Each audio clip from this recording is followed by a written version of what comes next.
Hello everyone. जैसा कि पहला वीडियो में मैंने पिछले सारे वीडियो में मैं बता चुकी आपको कि अभी मैं एक सीरीज़ चला रही हूँ जो कि इंडियन राइटर और भी बाकी राइटर अदर कंट्रीज़ के राइटर जो कि बार बार इस एग्ज़ाम में पूछे जाते हैं, आपके यूजीसी नेट एग्ज़ाम में पूछे जाते हैं। यूजीसी नेट एग्ज़ाम मैं क्लियर कर चुकी हूँ, इसलिए मैं अपने एक्सपीरियंस से बता रही हूँ कि कौन कौन से राइटर इंपॉर्टेंट है। जैसे ये एक राइटर है एडिची चिमामंदा नगोची एडिची। ये इनका जन्म प्लेस नाइजीरिया है। 1977 में इनका जन्म हुआ था।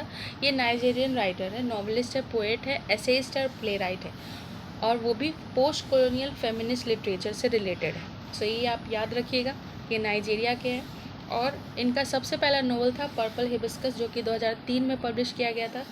ये नाइजीरियन सिविल वॉर में भी इन्वॉल्व थे और इन्होंने बहुत सारे अदर लैंग्वेज में भी ट्रांसलेट किया है, ट्रांसलेट करके लैंग्वेजेस में इन्होंने पब्लिश किया है। और इसका पर्पल हिबिस्कस जो इनका काम है, उसके बाद जो कि है Half of a Yellow Sun, Americanah, ये सब भी पब्लिश किया गया। इन्होंने Half of a Yellow Sun 2006 में पब्लिश किया और अमेरिकन ने 2013 में इस अमेरिकाना, इसका प्रोनाउंसिएशन याद रखिएगा, अमेरिकाना, ये जो नोवेल है वो 2013 में पब्लिश किया गया। इनके और भी अदर बुक्स है जो एसेज में लिखे गए थे।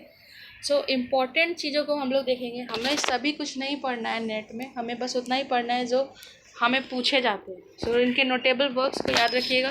पर्पल हिबिस्कस जो कि 2003 में पब्लिश किया गया था, ये इनका डेब्यूट नोवेल है, यानी पहला नोवेल है पर्पल हिबिस्कस। उसके बाद Half of a Yellow Sun 2006 में पब्लिश किया गया था। और ये क्या बताता है कि ये the novel tells the story of a boyfriend war के बारे में बताता है कि इसमें जो 3 कैरेक्टर के बारे में, जैसे ओलाना, उगवा और रिचर्ड, ये 3 कैरेक्टर जो है वॉर में क्या करते हैं, कैसे कैसे वॉर में इन्वॉल्व होते हैं, वो सभी बातें को बताया जाता है Half of a Yellow Sun में। और अमेरिकाना जो है 2013 में ये नोवेल पब्लिश किया गया था। ये एडिची का ऐसा नोवेल है जो कि US National Book Critic Circle Award for fiction जीत चुका है 2013 में ही। तो अमेरिकन ना जो है वो tells the story of a young Nigerian women, एक यंग नाइजीरियन वोमेन की स्टोरी को हमें बताता है जो कि इमिग्रेंट थी यूएस से। सो ये सारे आप इसके डीपली अगर पढ़ना चाहते हो तो आप इस नोवेल की अलग सीरीज़ में ला दूँगी। अगर आप मुझे कमेंट सेक्शन में बस बता दीजिए, अगर आपको इस पे अगर एक वीडियो चाहिए तो आप बता सकते हैं। आपको जो भी चीज़ें अगर मेरी समझाई हुई पढ़ाई हुई अच्छी लगती है तो आप लाइक एंड सब्सक्राइब करिए, और जो भी चीज़ आपको पूछना आप कमेंट सेक्शन में पूछ सकते हैं मुझसे। सो ये जो अमेरिकन ना जो 2013 में पब्लिश हुआ था, ये 3rd नोवेल थी एडिची की।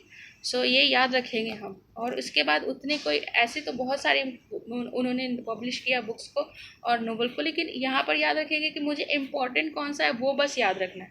सो एडिची की बात करें तो सिर्फ 3 ही मुझे इनका वर्क याद रखना है, आप लोगों को याद रखना है। जैसे Purple Hibiscus, Half of a Yellow Sun और अमेरिकन ना। Purple Hibiscus 2003, Half of a Yellow Sun 2006 और अमेरिकन ना 2013 में। और एडिची जो है उनका जन्म हुआ नाइजीरिया में था 1977 में।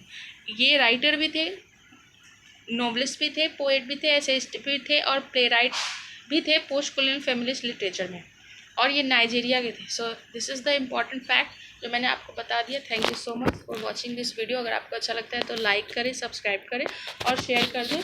और लाइक और सब्सक्राइब करने से क्या होगा कि मुझे मोटिवेशन मिलेगा और भी वीडियोज़ लाने के लिए। Thank you very much for watching my video.